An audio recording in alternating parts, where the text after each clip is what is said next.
Hello, everyone. We are live. Today we have a very special guest with us, Lauren. She is a game designer at Microsoft, and today she'll be walking us through Entity AI, artificial intelligence. And I hope you all are really excited.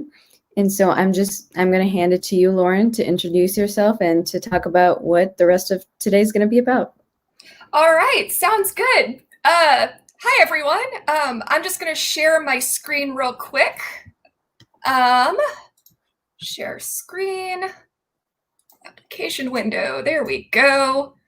And let me I have not had to do one of these in so long.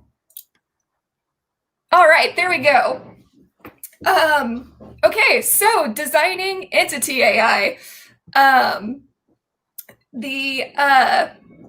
So first of all, who am I? Entity AI.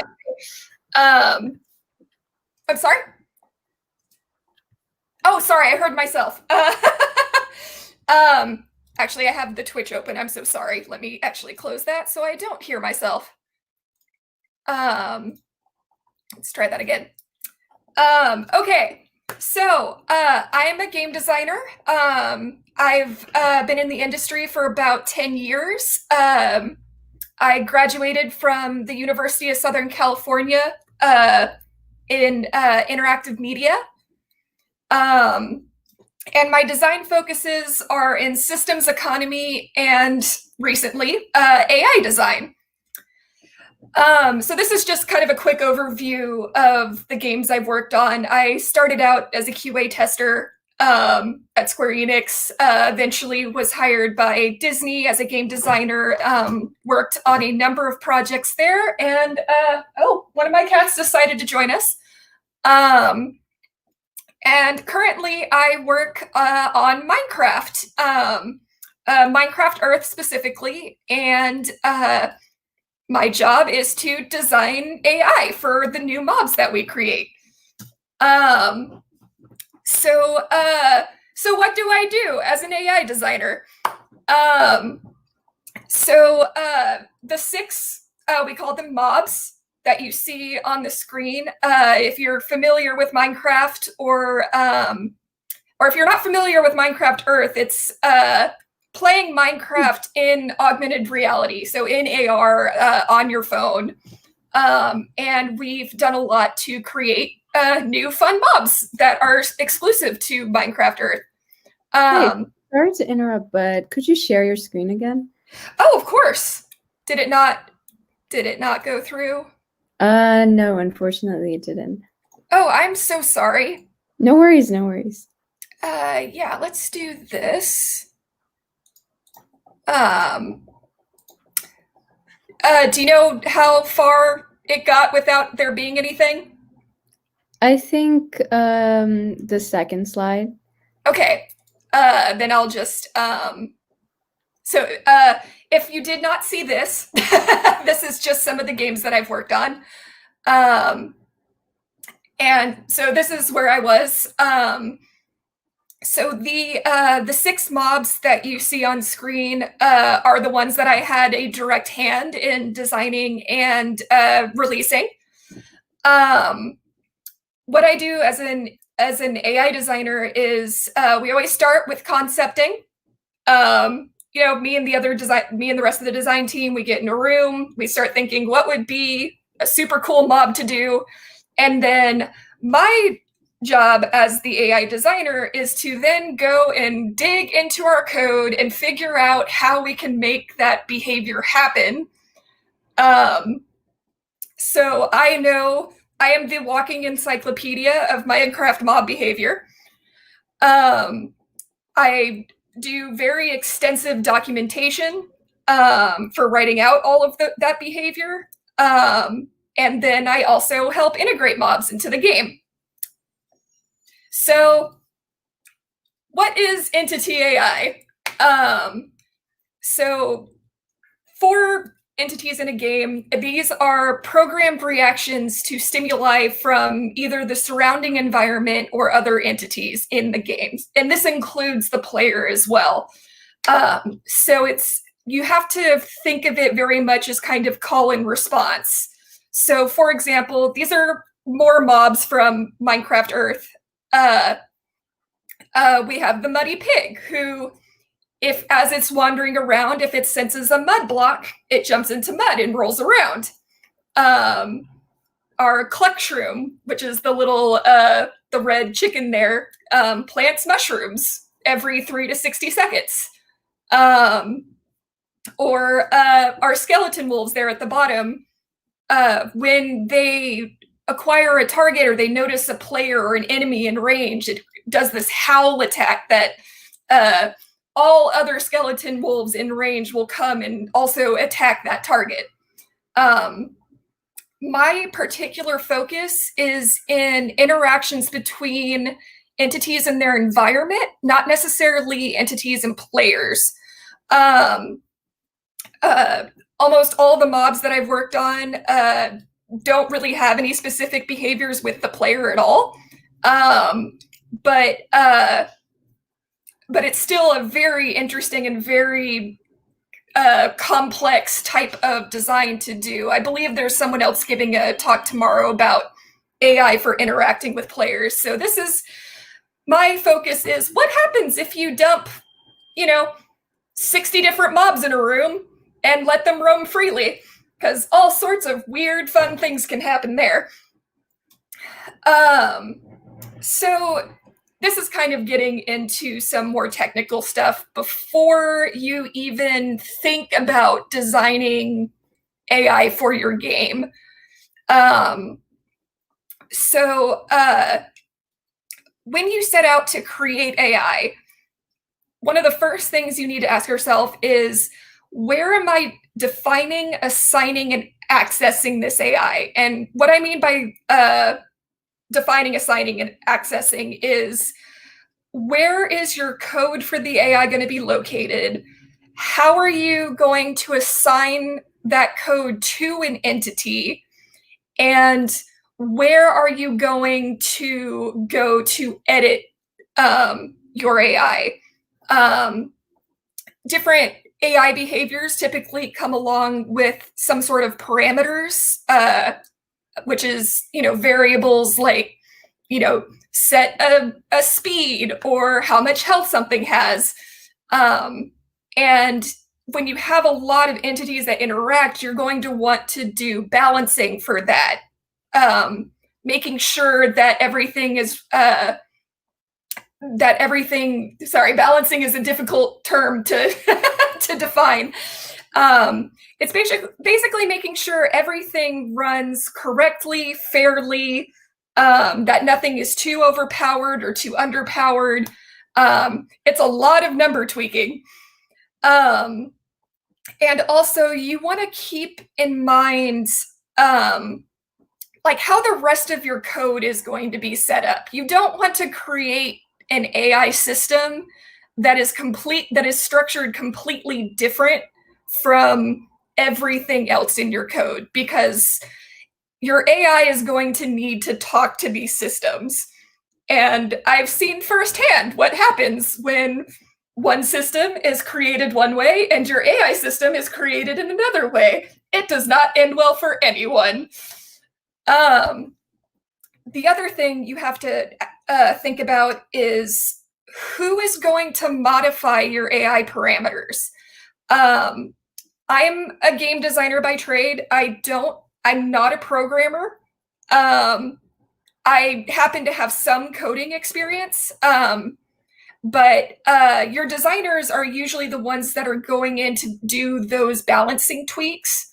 And you need to have your code set up in a way that makes it easy for designers without programming experience to edit those. Additionally, sometimes a behavior will have animations involved and have parameters around that, and an artist might need to go in there and make adjustments. On Minecraft Earth, we have all of the parameters stored in a language called JSON, which is it's called like data serialization syntax. Basically, it's pulling all the variables out into a very easily displayed and edited code format that's much more intuitive for anyone who's not a coder. I've also worked on teams where the engineers build custom tools for Unity or Unreal that are built into the engine to allow you to make those edits. And then modularity. When I say modularity, I mean setting up your design so that way it can grow and scale. So not writing AI code specifically for one entity, like trying to make it more general so it can be applied to anything. For example, an AI behavior that's follow this other entity. You want to create that as its standalone thing. So that way, in the future, you may add another entity that you want to have this follow behavior, and you want to be able to just have it point to that follow behavior and you're good to go. However, not every project is going to need that. The more types of entities you want and the variety of behaviors, the more you're going to need more of a modular AI design. If you only have one or two types of entities, then go nuts and just kind of like hard code it in there. Doing it modularly makes more work up front, but it will save you a ton of time in future development, because usually what happens is you realize you didn't make something modular and then you need it to apply to something else, and then you have to reconfigure your entire system to make it work. Which is why my last point is avoid hard coding parameters unless absolutely necessary. Hard coding refers to putting in any number or string or any sort of value like purely into the code and not assigning it as a variable that can be edited. So like if you're talking about movement speed for an entity, you don't want to just say set speed to 6. You want to create a variable that's like movement speed, and then have movement speed be a parameter that you can edit to 6. Otherwise, if you ever need to change that on the fly, you wouldn't have to go back into that entity's like master file and have to locate where you set that and then change the number. Sorry, I'm gonna real quick take a look at the comments, just make sure I'm not missing anything. Okay, cool. All right, so that was a whole bunch of technical stuff. That's like before you start. So let me tell you about the anatomy of behavioral AI. I do want to caveat this with any game studio is going to have its own practices and definitions and terminology, and they could mean completely different things at a different studio. So this is based on my experience specifically with Minecraft. I do have to kind of keep it more general. Like I can't give you guys a view fully under the hood because NDAs. But I don't want you to take necessarily what I say here as pure gospel that can be taken anywhere. This is just how I've come to learn how to define these things and how to structure stuff. So there are 3 main elements to AI. You have behaviors, which I define those as it contains the instructions for how an action is performed. So code that says walk this distance, perform and rotate head 90 degrees and perform this animation. Another one is components, which the easiest way to explain is that they add or modify properties. So attributes such as like health, speed, strength. It also can grant abilities, such as if something has a jumping component, then it's able to jump.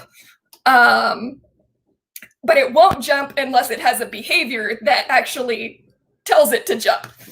And then the third are triggers, which is what detects the incoming stimuli.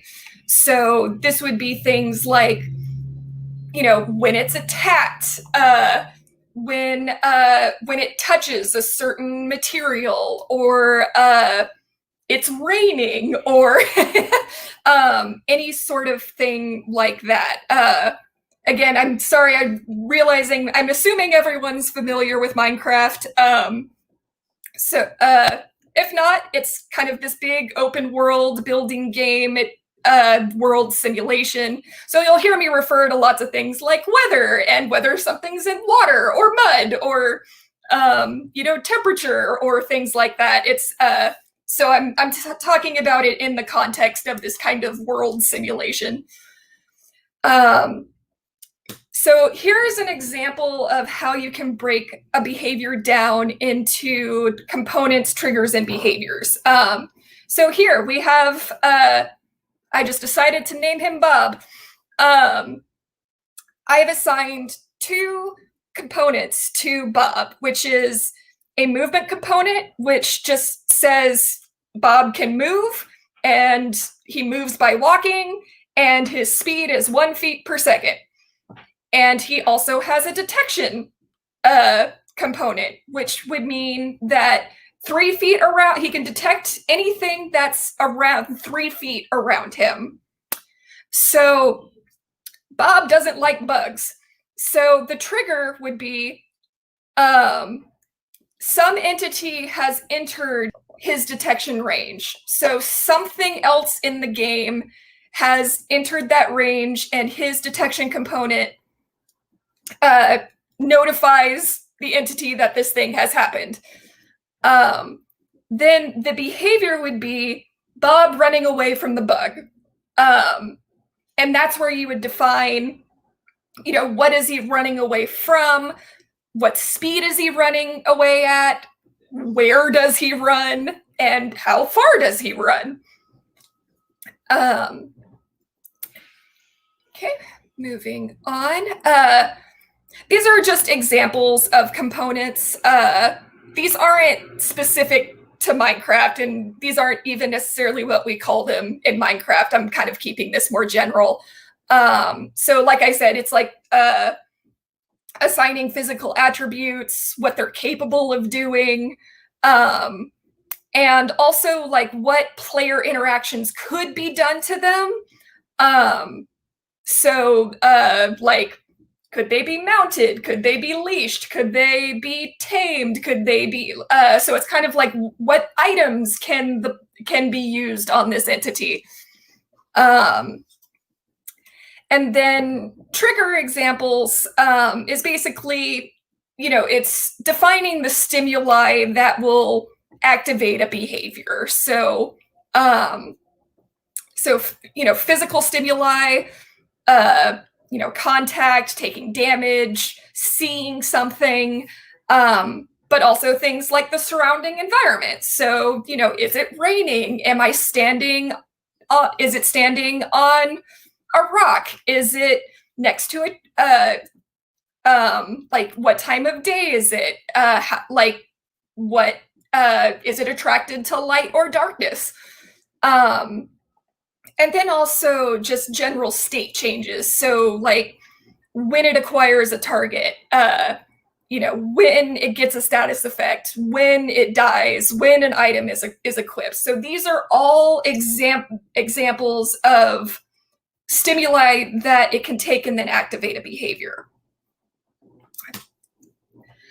So here's the part where we finally get to how do you design a behavior for AI. So where you always want to start is defining the goal. What do you want your entity to do? I highly recommend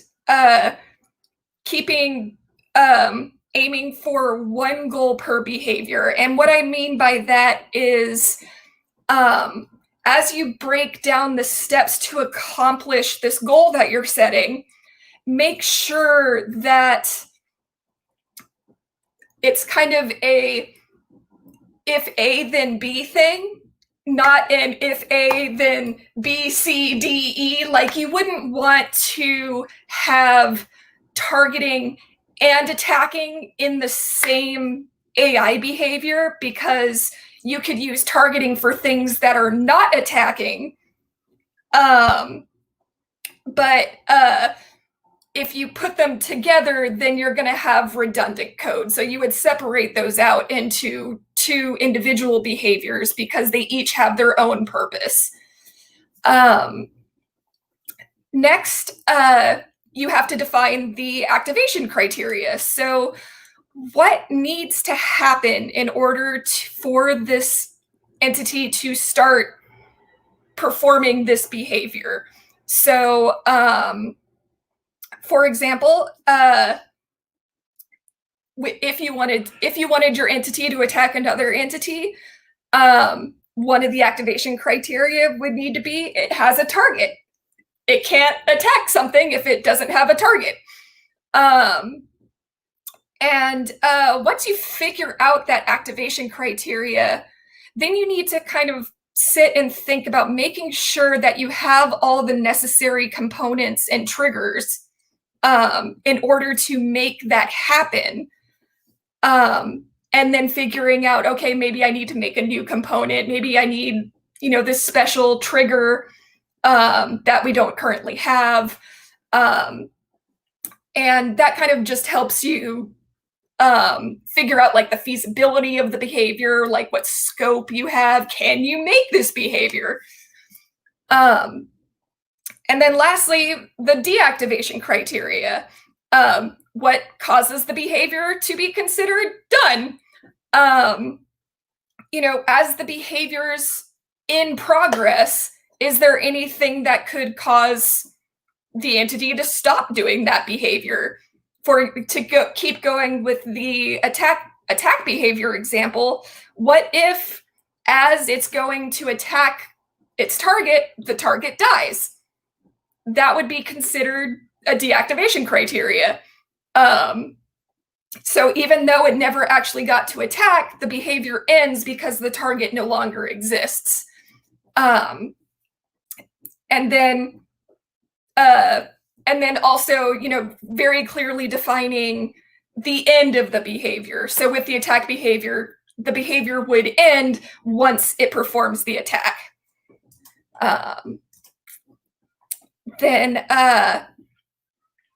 So I wanted to give an example for one of the Minecraft mobs that I worked on, which is called the Fancy Chicken. The main behavior for this mob was that we sat down and we were like, it's a fancy chicken. What would a fancy chicken do? And we decided that they wouldn't like pigs. They think pigs are dirty and they want nothing to do with them. In fact, they don't like them so much that they're going to get mad and crow at any pig and cause it to run away. So each of these bullet points under here is actually its own individual behavior. So targeting a pig, so it targets a pig within 6, we measure things in Minecraft in blocks, just because that's kind of the standard unit of measurement within the game. It's a very blocky world. You can kind of see in the image on the side about everything is cubes. So if a pig comes within 6 blocks, the fancy chicken targets that pig. Then it runs toward the pig, and it does this crow sound and animation, and then turns around and runs 6 blocks in the opposite direction. So it's doing this kind of like run up, scream at the pig, and then run away. And then we put an 8-second cooldown on that, because if you dumped a fancy chicken into a pen full of pigs, it would just be constantly crowing and running around. So we decided to put an 8-second cooldown on the crowing behavior, so that way to give kind of some time, and then made it avoid avoid any pigs within 7 blocks. So if during that cooldown a pig got too close, it would turn around and run away. So this is a targeting behavior, a movement behavior, a crowing behavior, and then an avoid behavior. So this is what I mean when I say like one goal per behavior, because you can break these things down into steps. And this is where things get very, very complicated. So I'm going to try my best here. When you have entities, they're very likely going to have more than one behavior. As you just saw with the fancy chicken, something that sounds very simple is actually 4 behaviors working in tandem. But these things have to happen in a certain order. Sometimes a behavior is dependent upon another behavior before something can happen. So you have to take a very holistic view of all of your AI, and think, okay, for this behavior that I want to have happen, what dependencies does it have on another behavior? Can it conflict with an existing behavior? What is the order of operations? What do you want to do to make sure that, you know, the targeting happens before the movement, which happens before the crowing? And what this usually requires is some sort of prioritization system, assigning a priority to each behavior to make sure that things are happening in the order that you want them to. So, like, you know, if you have a targeting behavior that's lower priority than an attack behavior, that first time you like, that would, because only one behavior could technically be, you know, going at a time, and you want to be able to have your entity switch targets, you would want your targeting behavior to have a higher priority, so it's always checking and looking for the best target before it actually attacks. A very scary flowchart I have here. This is an example of a way you can prioritize. This is not necessarily how we do it at Minecraft.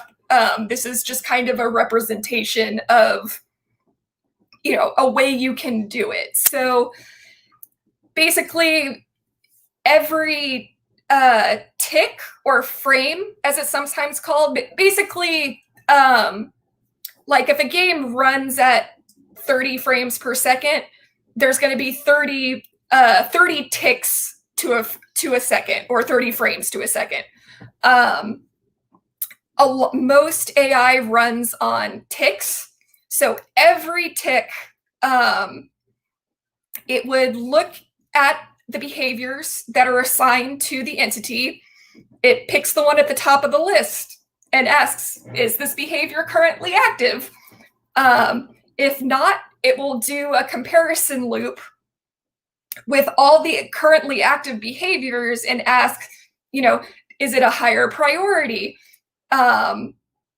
If it's not a higher priority, can they coexist? Like, can the two behaviors be running at once? Two movement behaviors probably can't coexist because they're going to try and lead the entity in different directions. And it does this over and over and over until it cycles through every behavior. And if it looks like it can activate, it then looks at that activation criteria that you set. And if it passes those requirements, that behavior will then activate and the entity will act on it. If it is currently active, usually in your AI, you want to have what I've dubbed continued usage requirements, which is like back when I talked about the kind of attacking behavior, like, is the target still alive? So it does a check to make sure that the behavior can continue to be active, then checks if the behavior has been completed, and if so, then deactivate that behavior. Otherwise, keep things as is and keep what's currently active. And then moving on. So here's the fun part that I have lots of stories for, but I'm only going to share a couple. So when you have so many behaviors, components, triggers, and everything is trying to run at the same time and stuff is conflicting, you're going to get some very odd results. It's not an if, it's a when. It happens everywhere to all of us. This is an example of something that I researched early on when I first joined the Minecraft Earth Mobs team. I was looking at the Minecraft Gamepedia wiki, which I don't recommend taking as gospel or any source of truth. And I noticed on this article for the wolf, it states, an aggressive wolf can pathfind like most mobs, but it may try to jump across a 1 to 2 block gap to get to a player. There are many things wrong with that statement, but this really confused me because my knowledge of our pathfinding behavior states that even if an entity can jump, it can't create a path over, like, air. So there's no way it would jump across a gap. They're very designed, so in the diagram on the left, once it reaches the edge of a structure, if it sees that there's air, just, air below it, and there's no ground directly underneath, it's not going to move forward. But obviously it sounds like people were seeing this happen, so I wanted to look into it. And what I discovered is that aggressive wolves have a leaping attack, where they obviously jump toward their target and try to deal damage. The problem is that the leap behavior doesn't actually check where the wolf is going to land. So it ends up completely negating the pathfinding rules by just launching it forward at a velocity. So if it tries to leap toward a target but misses, it can end up just launching itself off a cliff to its death. So these are things that you should consider if you ever want to do something similar in your AI. Maybe add a check to see, that it will land where you want it to land. Or maybe having it jump off a cliff is hilarious and you want to keep that in. We do that all the time. Some other examples. In Minecraft Earth, we have, on the left here, we have what's called a furnace golem. which is this kind of metal construct guy who he does fire attacks, and he's basically like a furnace, a walking furnace, basically. And we designed his behavior such that if he's in water, all of his fire powers go away. So we were like, okay, great. We should set his movement behaviors to never walk, never pathfind into water or over water, which is great. He won't actively harm himself because he also takes damage while in water. The problem we discovered is that it's still possible to push it into water, but because we designed its movement AI that way, the way that we did, if it falls into water somehow, it doesn't know what to do. It will just kind of sit there, kind of confused, looking around as it's constantly taking damage until it dies. Another funny example is there are these witches in Minecraft that attack by throwing these harmful potions at you.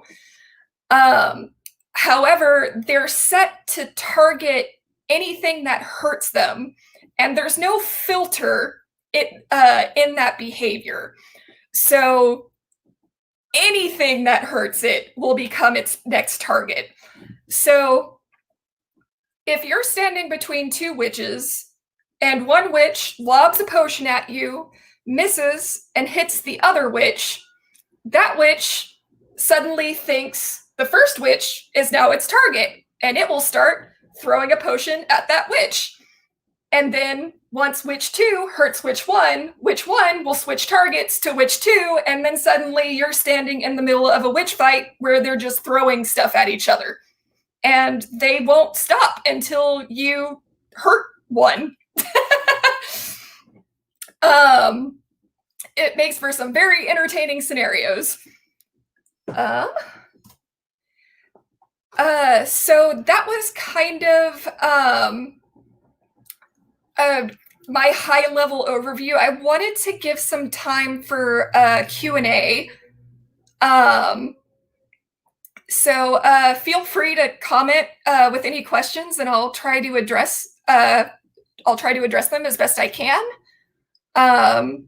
Hopefully all of that made sense. It's hard to describe something you've been mired in to people who may not have the experience. So please feel free to ask for any clarification, for me to go more in depth in anything.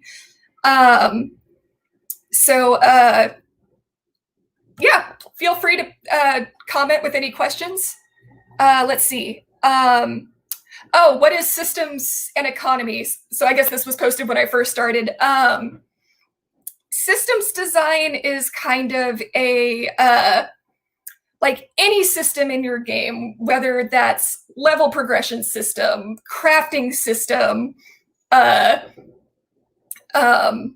your loot rewards, all that stuff is very systems based. So, like you need someone that goes in there and manages all of those values, someone who's making sure that people aren't progressing too quickly, or that you're going to get this set of rewards with these probabilities from this enemy or chest or whatever.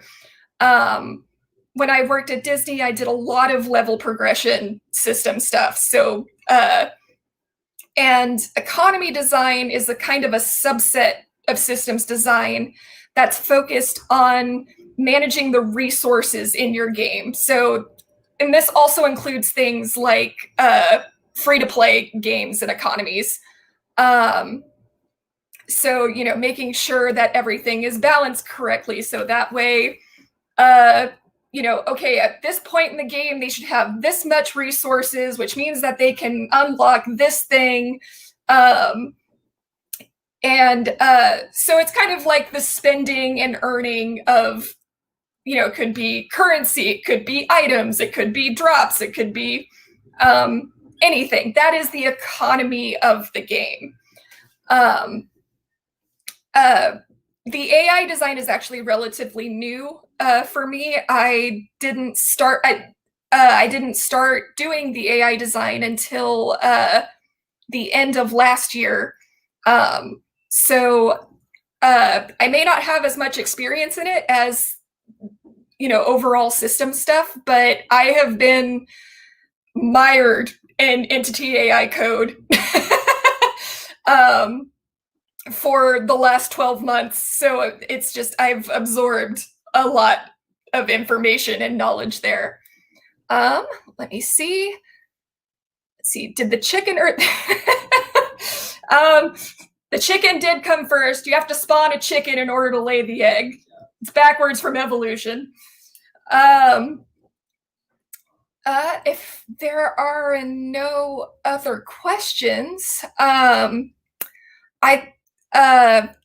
did have sort of an activity set up, which would be more just kind of a group. No, why did I open Excel? That is not what I wanted.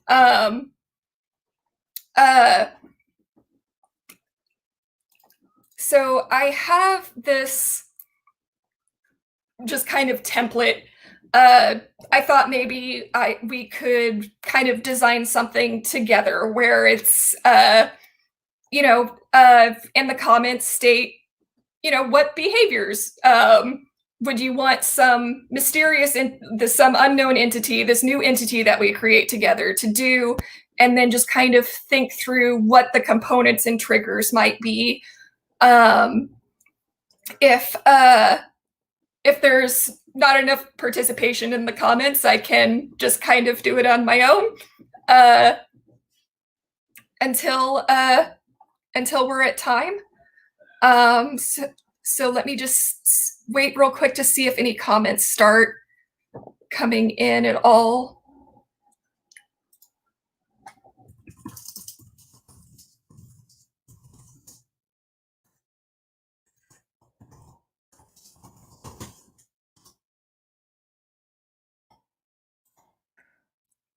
Oh, an example, of course.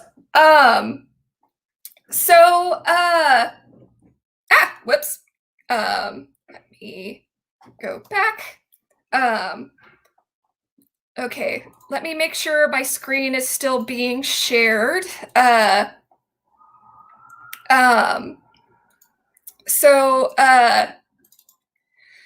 So basically, let's see. If I were to design a new thing, let's say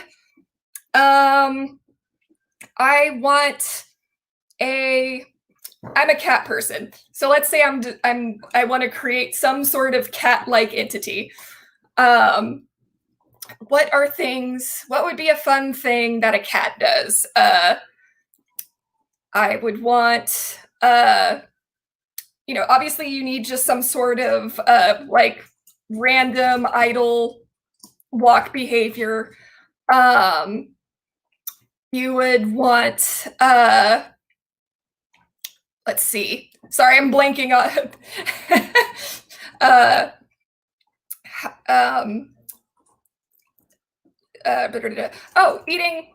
Eating food. It gets hungry. Using a litter box. Playing, with a toy.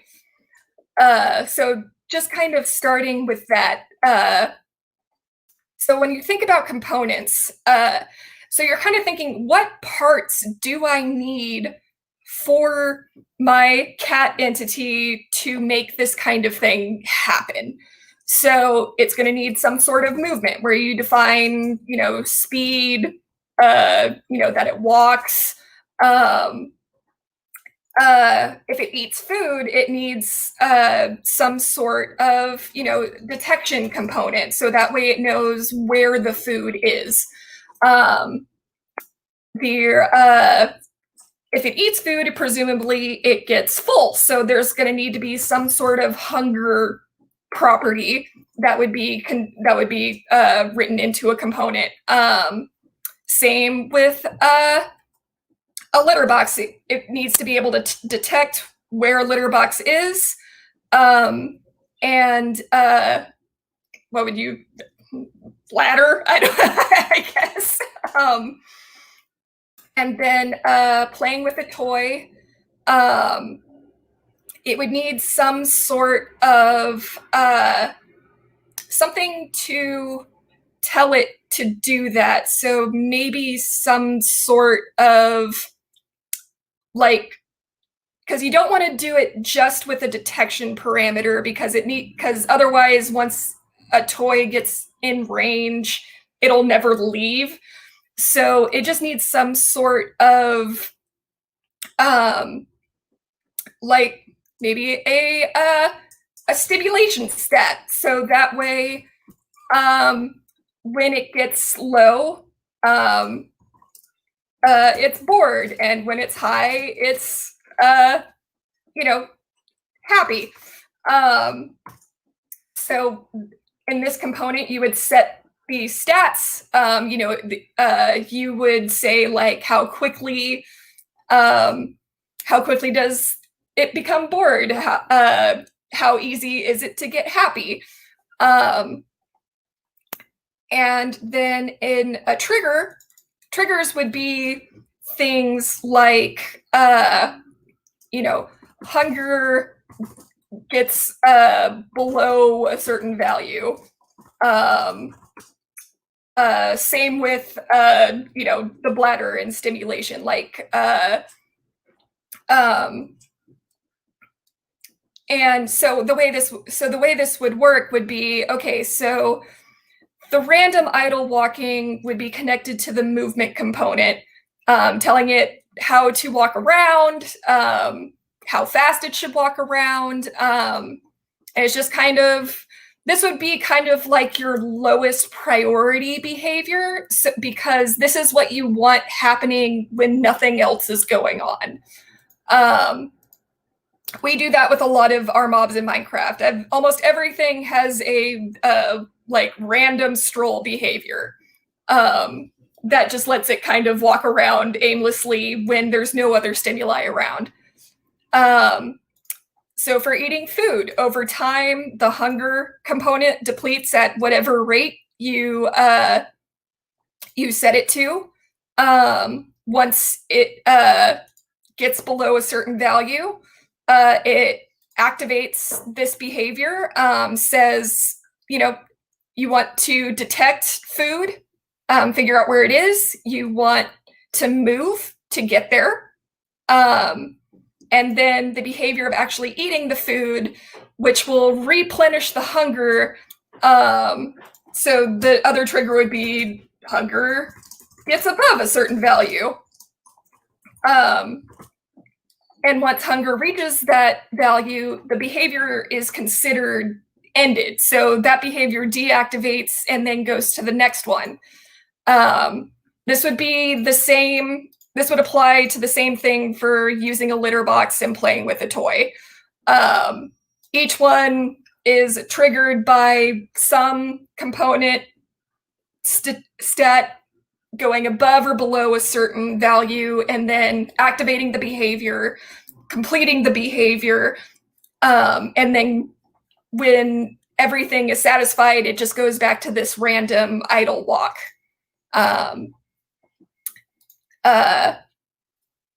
So if I can also just answer more questions about this particular example. This was just kind of off the top of my head. To use my own cats as an example of an interesting behavior you can do beyond this is one of my cats tends to eat very quickly, to the point where she will just puke up her dinner afterwards. So if I wanted to recreate that behavior with AI, what I would do is I would have the hunger value as she eats go faster. Sorry, let me redefine this. The trigger wouldn't be that hunger has reached a certain value. It would actually be, I would actually make it time-based. So when the cat goes to eat, it eats for, let's say, 3 seconds. And for most cat entities, it would just be designed so that by the end of 3 seconds, the hunger value is at full. For my cat who eats too fast, I would set it so that way her hunger value, she gets full very, very quickly, but she still eats for that full 3 seconds. So if she finishes eating and her hunger value is over what that max would be, like if the max is 10 but over the course of 3 seconds, she ends up getting it to 15, then that could activate her, puke up my dinner behavior. So that's just kind of an example of that. Are there any other questions, or do you want to do your own example?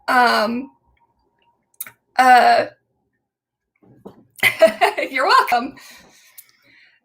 We do have 10 minutes left. I mean, I can answer questions on anything. I talked really fast. I thought I would be done by now. Or sorry, I thought this would go for the end. How did I get into game design? So I've played games since I was very, very little. Some of my first memories are playing the PC game Myst, watching my brother play it. I played lots of point-and-click adventures. I was hardcore into Pokemon when I was about 10. I literally stopped sleeping for about 6 months.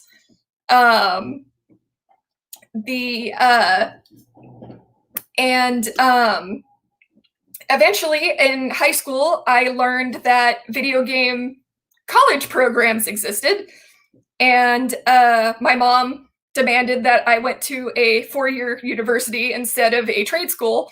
So I applied to University of Southern California. They had just started their interactive media program, and I got accepted and went there. I went in thinking I was going to be a narrative designer, or everyone thinks that they're going to be the ideas guy. I learned it took until my first actual job as a game designer, which was at Disney on a game called Pixie Hollow Online, that I learned that my strengths lie in systems. I always joke, Excel is my one true love. I love playing with numbers. I love writing simulations. I love trying to predict player behavior and figuring out how that's going to affect the game, making sure that they're going to hit the beats that I want them to hit at the right time. So it's kind of been this ongoing journey of where I started out thinking I was going to make the next Final Fantasy because I was 18 and didn't know what I was talking about. And now I'm like, can I design cool chickens that crow at pigs? And it's, so yeah, that's kind of been my game design journey. So I've had my hands on a lot of different types of design. And this is where I've landed, and I really, really enjoy it.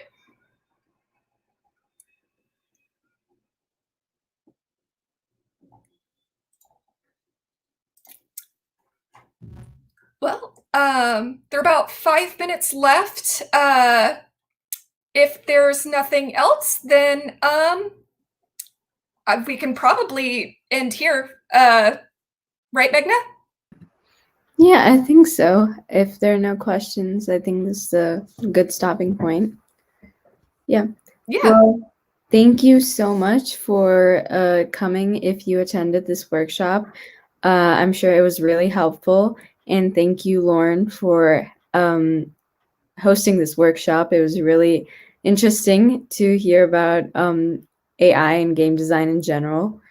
And just as a heads up for students involved in the game jam, or if you're just interested in game dev type stuff, We do have a few workshops tomorrow as well, such as Unity Physics and Introduction to AI once more, and using Procreate for drawing art and animation assets. So if any of those topics seem interesting to you, then come on over tomorrow.